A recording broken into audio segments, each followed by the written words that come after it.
구하기 힘들다. 왜 그 체육생한테 공격을 많이 받았는지 알겠다.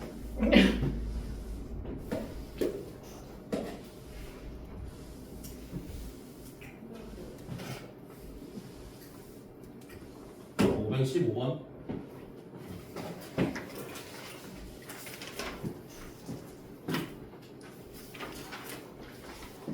시간이 조금 부족해서 그 실전 문제는 클리닉 시간에 질문 받을게. 월화토 515번. 자, 두 2차 방정식이 오직 하나의 공통근을 가질 때 PQ 값을 구하시오. 자, 이 공통근을 알파라고 가정하면 알파는 말 그대로 공통인 근이니까 두 2차 방정식을 모두 만족시키겠지. 따라서 자, 알파 제곱 더하기 P알파 플러스 Q가 여기고 알파 제곱 더하기 Q알파 더하기 P가 0 나오지. 자, 이거 두 개 연립해가지고 PQ 값 구해주면 되겠네. 자, 서로 한번 빼볼까? 자, 서로 빼서 알파 제곱을 소거시켜주면 자, P 마이너스 Q 알파 마이너스 P 마이너스 Q가 0이죠. 자, 그럼 P 마이너스 Q를 공통인수로 묶어서 인수분해를 할 수가 있고, 그럼 P가 Q이거나 또는 알파가 1이라는 결과가 나오지. 자, 근데 만약에 P랑 Q의 값이 서로 같아지면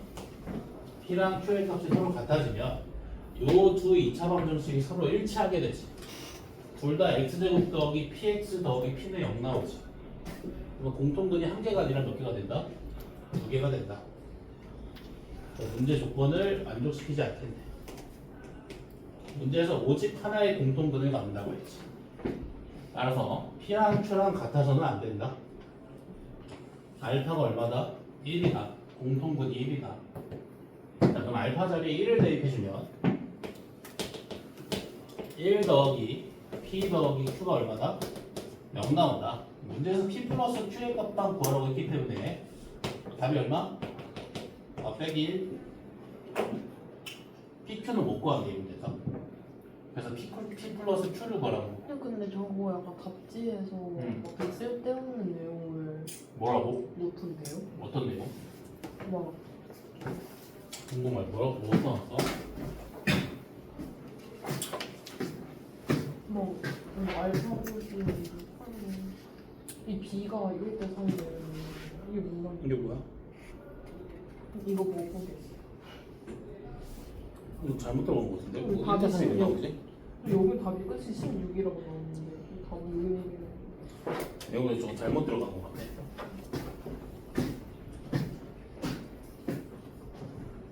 자, 그래서 부등식 하겠다.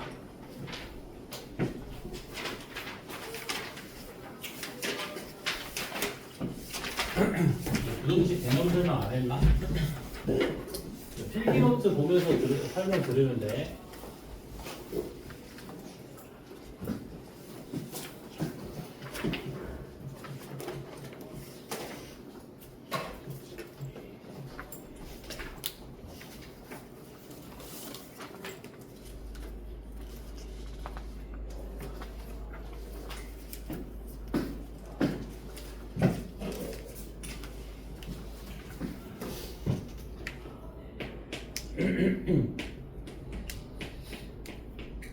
자, 부등식은 크게 두 가지로 구분이 되는데 첫 번째가 조건 부등식이고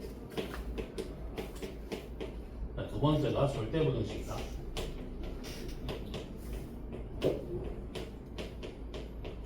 자, 조건 부등식이 뭐냐면 특정 조건에서만 성립하는 부등식, 이런 걸 조건 부등식이라고 부른다.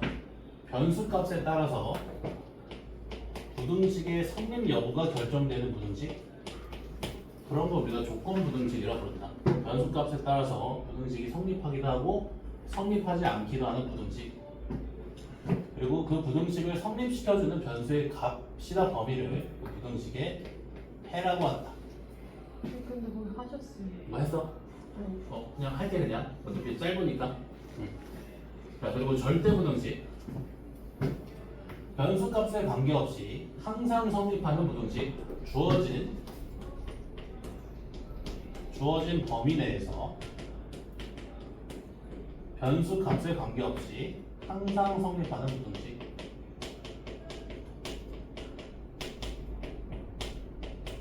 이런 걸 절대부등식이라고 한다. 등식에 비교했을 때 얘가 방정식이고 얘가 함등식이지.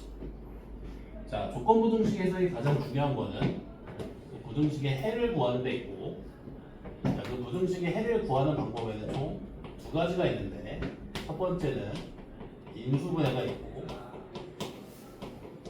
두 번째는 그래프가 있다. 이번 단원에서는 이 그래프를 이용해서 부등식의 해를 해석하는 방법을 공부해야 된다.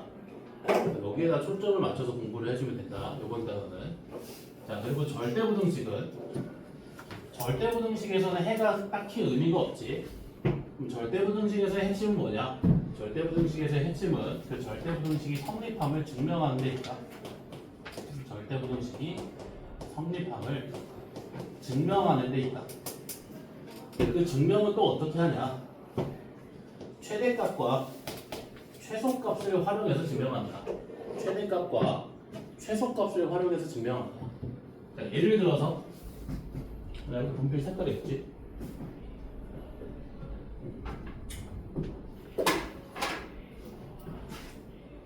자, 예를 들어서 자, 모든 실수 x에 대해서 fx가 0보다 작음을 보이래. 자, 다시 모든 실수 x에 대해서 부등식 fx가 0보다 작다가 성립함을 보이래. 자, 그럼 얘가 성립함을 어떻게 보일 수 있냐면, 자, fx의 최대값이 0보다 작음을 보이면 된다. fx의 최대값이 0보다 작음을 보이면 된다. 자, 최대값이 뭐야? 가장 큰 함수값이지. 자, 가장 큰 함수값이 0보다 작으면 모든 함수값이 0보다 작다고 할 수 있지. 따라서 fx의 가장 큰 함수값인 최대값이 0보다 작음을 보이면 fx의 모든 함수값이 0보다 작을 거고, fx가 0보다 작다가 모든 실수 x에 대해서 항상 성립하겠지. 최대값을 구해서 그 최대값이 0보다 작음을 보이면 된다. 이해되니? 자, 근데 이 최대값을 구하는 과정에서 뭐가 필요하다? 그래프가 필요하지. 절대부등식을 풀 때 그 그래프 개형을 그리는 일이 종종 생긴다. 알겠지? 자, 그리고 두 번째, 자, 모든 실수 x에 대해서 fx가 0보다 크다가 성립함을 보이래. 자, 그러면 이번에는 fx의 최소값이 0보다 큼을 보여주면 된다. 최소값은 가장 작은 함수값이지. 자, 가장 작은 함수값이 0보다 크면 모든 함수값이 0보다 크다고 할 수 있지. 이해되니? 자, fx의 가장 작은 함수값인 최소값을 보여서 그 최소값이 0보다 큼을 보여주면 된다. 이해되니? 얘 역시 최소값을 구하는 과정에서 그래프가 필요하기 때문에 절대부등식을 풀 때 이렇게 그래프가 종종 쓰이게 된다. 무슨 말인지 알겠지? 이렇게 좀 대략적으로 아웃라인을 좀 잡아놓자. 이게 부등식 내용 끝이야. 고등학교 때 다루는 부등식 내용 끝. 그게 조건부등식과 절대부등식으로 구분된다. 조건부등식, 특정 조건에서만 성립하는 부등식, 변수값에 따라서 부등식의 성립 여부가 결정된다. 그 부등식을 성립하게 하는 변수의 값이나 범위를 부등식의 해라고 하고, 당연히 조건부등식에서는 이 부등식의 해를 구하는 게 핵심이다. 해를 구하는 방법에는 방정식과랑 마찬가지로 인수분해랑 그래프 두 가지 방법이 있는데, 이번 단원에서는 그래프를 통한 부등식의 해 구하기에 집중할 거다. 절대부등식, 변수값에 관계없이 항상 성립하는 부등식, 절대부등식. 절대부등식에서는 해가 의미가 없기 때문에 절대부등식에서의 핵심은 그 부등식이 성립함을 증명하는 데 있고, 그 증명하는 방법은 최대값과 최소값을 활용해서 증명한다. 알지?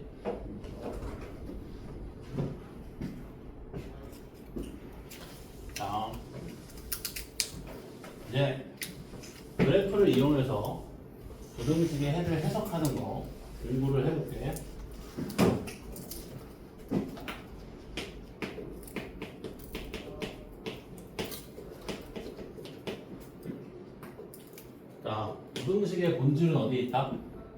대소 비교에 있다. 대소 비교.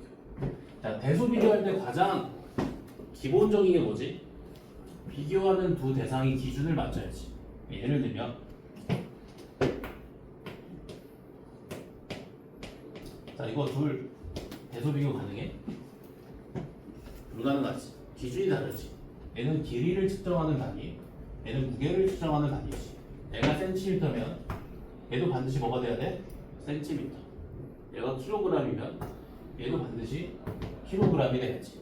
무슨 말인지 알겠지? 자, 지금 비교하는 두 대상이 뭐냐면 좌변은 함수 fx의 y좌표지. 좌변이 뭐다?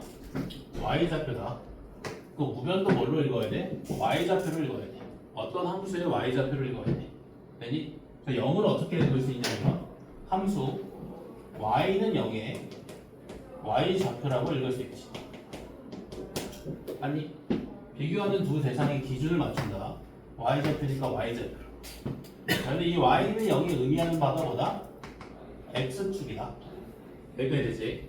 자, 그러면 fx가 0보다 작다는 사실 함수 fx의 y좌표랑 함수 y는 0의 y좌표를 비교하는 과정에서 fx의 y좌표가 함수 y는 0의 y좌표보다 작다를 의미하지. 그지? 자, 이런 거 우리가 y축이라고 부르지. 자, y좌표가 작을수록 그 위치관계 관점으로 봤을 때 더 아래에 놓이게 되지. 맞지? 자, 그럼 fx의 y좌표가 x축의 y좌표보다 작다는 말은 함수 fx가 x축보다 아래에 있다라고 해석할 수 있지. 여기까지 되지? 자, 부등식의 해라는 것은 그 부등식을 만족시켜주는 x의 값 또는 범위니까 fx가 0보다 작다의 해를 어떻게 해석할 수 있냐면 함수 fx가 x축보다 아래에 있는 x의 값 또는 범위라고 해석할 수 있겠지. 만약에 fx가 이렇게 생겼고 그 fx가 x축과 만나는 교점의 x좌표가 1, 3, 4, 5면 자, fx가 x축보다 아래에 있는 x의 범위를 구했을 때 이렇게 되겠지. 자, 이 무등식에 대한 해가 1보다 크고 3보다 작거나 4보다 크고 5보다 작은 실수로 나온다. 이거 이해되니? 해석할 수 있겠어?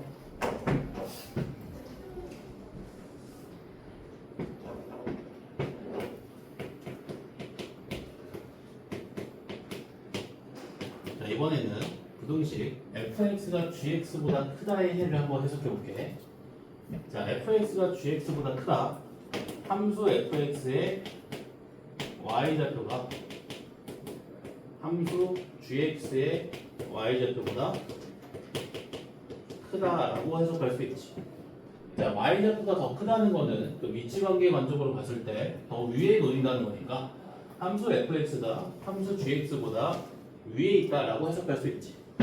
그럼 이 부등식의 해는 함수 fx가 함수 gx보다 위에 있는 x의 값이나 범위지. 자, 만약에 fx가 이렇게 생겼고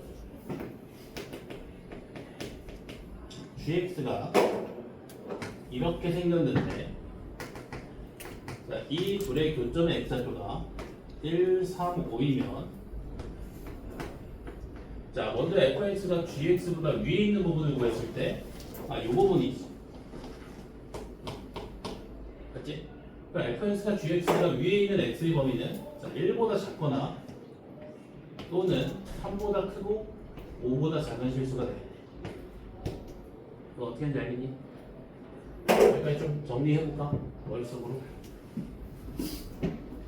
자, 이렇게 부등식의 해를 그래프 관점으로 해석할 수 있어야 된다. fx가 0보다 작다의 해. 자, fx가 0보다 작다. 그 말은 함수 y는 fx의 y좌표가 함수 y는 0의 y좌표보다 작다. y는 fx가 x축보다 아래에 있다. 따라서 fx가 x축보다 아래에 있는 x의 값 또는 범위가 이 부등식의 해를 의미한다. fx가 gx보다 크다. 함수 fx의 y좌표가 함수 gx의 y좌표보다 크다. 함수 fx가 함수 gx보다 위에 놓인다. 함수 fx가 함수 gx보다 위에 있는 x의 각도는 범위, 그게 fx가 gx보다 크다의 해를 의미한다. 알겠지? 이렇게. 다 정리됐니? 자, 그럼 얘를 2차 부등식으로 적용을 한번 시켜볼게.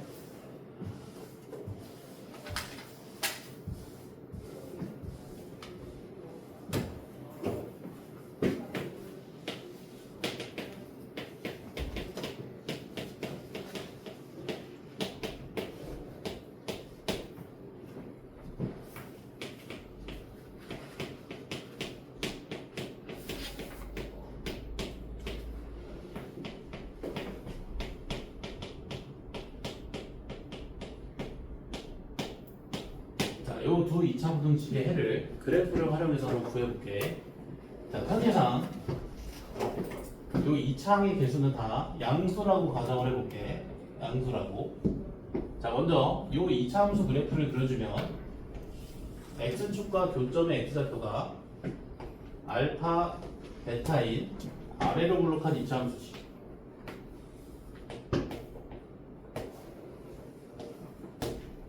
자, 첫 번째. 자, 요 2차 부등식의 해는 이렇게 해석이 가능하지.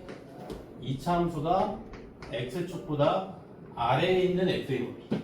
2차 함수가 x축보다 아래에 있는 부분이 이 부분이고, 그럼 그에 따른 x의 범위는 알파보다 크고 베타보다 작은 실수지. 2차 부등식의 해가 알파랑 베타 사이의 실수로 나온다. 자, 얘는 2차 함수가 x축보다 위에 있는 x의 범위, 이게 2차 부등식의 해지. 자, 위에 있는 부분 빗금칠해 보면 이 부분이네. 따라서 이에 대응되는 x의 범위는 알파보다 작거나 베타보다 큰 실수로 나오지. 여기까지 이해되니? 자, 근데 매번 2차 부등식을 풀 때마다 이 2차 함수 그래프를 그리는 건 굉장히 괜찮지. 그래서 이 결과값을 보고 사람들이 이 패턴을 분석을 해놓은 거야. 이렇게 최고차항 계수가 양수인 2차 부등식을 기준으로 해서 부등호 방향이 0을 향하면 2차 부등식의 해는 2차 방정식의 두 실근 사이값으로 해가 나오고, 부등호 방향이 2차식을 향하면 2차 부등식의 해는 2차 방정식의 두 실근 알파 베타에 대해서 작은 근보다 작고 큰 근보다 크다라고 해가 나온다 라고 분석을 했는 거야. 매번 2차 부등식을 풀 때마다 그래프를 그리는 거 귀찮아. 무슨 얘기니? 다시. 자, 매번 2차 부등식을 풀 때마다 그래프를 그리는 건 굉장히 귀찮기 때문에 사람들이 결과값만 보고 그 결과값을 분석을 해 놓은 거다. 2차 함계수가 양수인 2차 부등식을 기준으로 해서 부등호 방향이 0을 향하면 2차 방정식의 두 실근 사이로 해가 나오고, 부등호 방향이 2차식을 향하면 작은 근보다 작거나 큰 근보다 크다라고 해가 나온다. 라고. 무슨 말인지 알겠니? 최고차항 계수가 음수면 당연히 이 녀석과 반대로 가겠지. 그지? 자, 근데 이 둘의 공통점, 부등식의 해가 2차 방정식의 두 실근 알파 베타를 활용해서 만들어지지. 그래서 2차 부등식의 해는 이렇게 2차 방정식의 두 실근을 이용해서 만들어진다 라는 것도 알아놓자. 알겠지? 자, 여기까지 정리 다 했다. 개념 설명. 필기노트에 써있는 게 전부야. 이걸로 다 문제 풀 거야. 진짜 끝났어. 여기 써있는 개념은 볼 필요 없다. 우리 교재에 써있는 개념이요. 이건 다 그 미적할 때 쓰이거든. 나 미적 설명할 때도 이렇게 똑같이 설명해. 그 미적 펴보면 방정식과 부등식과 미분이라는 단원이 있거든. 똑같은 내용이 그대로 나와. 이걸 지금 이렇게 공부해 놓으면 미분할 때 훨씬 더 편하게 공부할 수 있을 거야.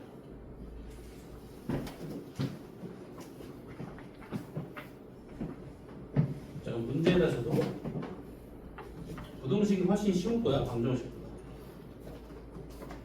자, 이거 볼래?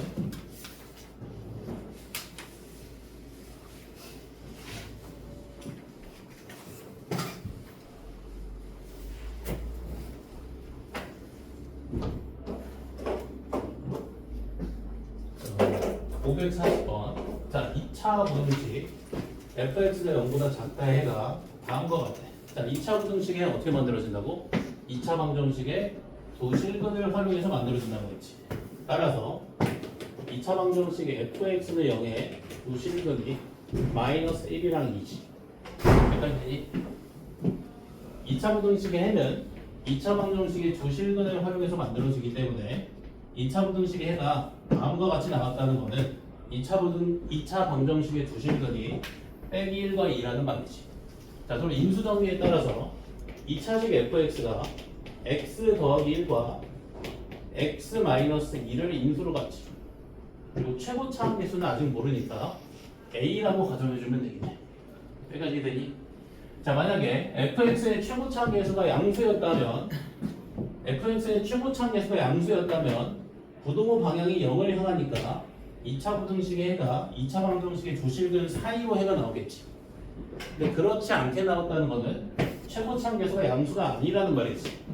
최고차 함계수 음수다. 이렇게. 여기까지 이해되니? 이제 이해되니? 자, 따라서 f-x 빼기 3을 구해주면 x 자리에 마이너스 x 빼기 3을 대입해주면 되지. 자, 그럼 a 곱하기 마이너스 x 빼기 2 마이너스 x 빼기 5 이렇게. 어쨌든 x 계수가 음수인 거 기분 나쁘니까 요 괄호 안에 있는 마이너스 1을 다 밖으로 빼볼게. 자, 그럼 a 곱하기 마이너스 1의 제곱에 x 더하기 2에 x 더하기 5지. 그리고 마이너스 1의 제곱은 얼마다? 플러스 1이다. 여기까지 되니? 자, 문제에서 f-x 빼기 3이 0보다 크다 해를 구하라고 했지? 그럼 요 2차 부등식의 해를 보여주면 되네. 자, 양변을 a로 나눠볼게. 자, a는 음수니까 양변을 a로 나눴을 때 부등호 방향이 바뀌겠지. 이렇게. 따라서 x 플러스 2 곱하기 x 플러스 5가 0보다 작다의 해를 구해주면 된다. 최고차 함계수가 양수인 2차 부등식 부등호 방향을 0을 향하니까 2차 방정식의 두 실근 사이 값으로 해가 나온다. 알겠지? 선생님, 응? 그 fx는 a x 플러스 그 마이너스 2에서 그 아랫줄로 넘어가는 게 이해가 안 가요. 얘랑 얘를 비교해 볼래? 얘는 fx의 이 x 자리에 마이너스 x 빼기 3을 대입했다라고 생각할 수 있지. 맞니? 자, x 자리에 좀 마이너스 x 빼기 3을 대입해서 f 빼기 x 빼기 3을 구할 수 있겠네. 자, 여기 x 자리에 마이너스 x 빼기 3 대입해주면 마이너스 x 빼기 2 마이너스 x 빼기 3 대입해주면 마이너스 x 빼기 5. 오케이? 아니면 이렇게 풀어도 된다. 빨리 풀려면 두 번째 풀이로 가는 게 맞긴 해. 자, 2차 부등식의 해가 이렇게 나왔기 때문에 2차 방정식 fx는 0에 두 실근이 빼기 1이랑 2지. 맞지? 자, 2차 부등식의 해는 2차 방정식의 두 실근으로 만들어지지. 그럼 알파 베타의 정체가 뭐다? f-x 빼기 3은 0에 2차 방정식의 두 실근이지. 이거 이해되니? 이렇게 생각할 수 있지. 우리가 이해되니? 자, 그러면 요 2차 방정식의 두 실근만 구해준다면 알파 베타가 구할 수 있겠네. 자, 요 2차 방정식의 두 실근 구해볼까? 2차 방정식 공부하면서 많이 했지. 자, 요 괄호 안에 있는 식의 값을 마이너스 1 또는 2로 만들어주는 요 x의 값이 요 2차 방정식의 실근이지. 그지? 그럼 마이너스 x 빼기 3은 빼기 1 그리고 2에서 x 값을 구해주면 되고. 자, 그럼 이때 x 값은 빼기 2가 나오고 이때 x 값은 얼마 나오지? 빼기 5 나오지. 맞니? 그러면 알파랑 베타의 값은 마이너스 2랑 마이너스 5니까 알파 곱하기 베타 얼마다? 10이다. 사실 이게 더 좋지. 훨씬 빠르지 않지? 빨리. 두 번째 풀이가 조금 더 내신에는 맞는 풀이다. 정확한 풀이는 첫 번째지만 그다음에 내신 관점에서는 빠른 풀이가 무조건 좋거든. 두 번째 풀이로 가는 게 좋아. 다시 한번 정리. 두 번째 풀이. 자, 2차 부등식해가 다음과 같다는 것은 요 2차 방정식의 두 실근이 빼기 1과 2라는 말이다. 자, 요 2차 부등식의 해가 이렇게 나온다는 말은 요 2차 방정식의 두 실근이 알파 베타라는 소리지. 그래서 요 2차 방정식의 두 실근을 구해주면 알파 베타를 구할 수 있다. 자, 근데 요 2차 방정식의 두 실근은 요 괄호 안에 있는 식의 값을 빼기 1 또는 2로 만들어주는 x 값이지.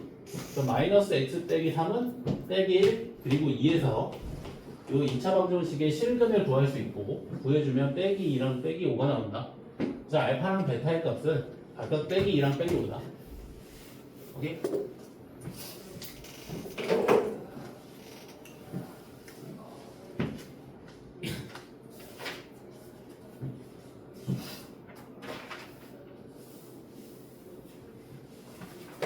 자, 그 다음에 541번만 하고 쉬는 시간 가질게.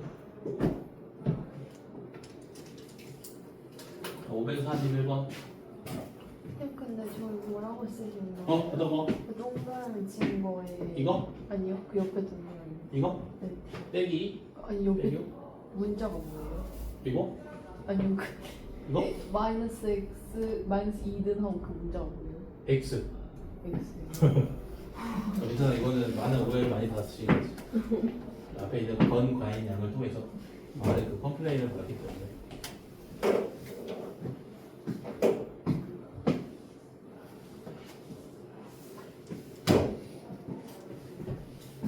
541번은 쉬우니까 바로 갈게.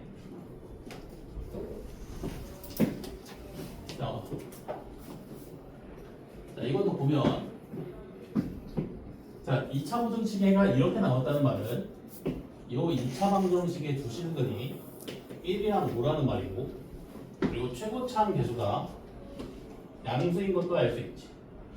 맞지? 자, 요 2차 함수는 x축과의 교점의 x좌표가 1, 5인 아래로 블록한 2차 함수지. 맞지? 자, 요 2차 함수는 뭐야?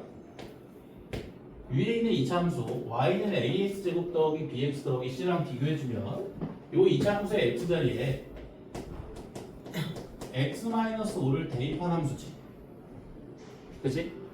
그러면 x축 방향으로 5만큼 평행이동되겠네. 맞니? 자, 그러면 2차 함수가 x축보다 아래에 있는 x의 범위 6보다 크고 10보다 작다. 따라서 정수 x값의 합은 7, 8, 9를 더한 7, 8, 9 더하는 거 맞지? 24.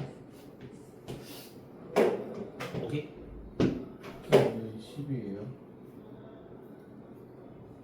5 더하기 5. x축으로 5만큼 평행인 거. 그래서 x자리에 x 빼기 5가 들어갔네. 그 말은 x축으로 5만큼 평행이동됐네. 따라서 x축과의 교점의 x좌표가 1, 5인 2차 함수가 x축과의 교점의 x좌표가 6, 10인 2차 함수로 옮겨지겠지. 따라서 x축보다 아래에 있는 x의 범위는 6보다 크고 10보다 작은 실수. 알겠지? 오케이? 쉬는 시간.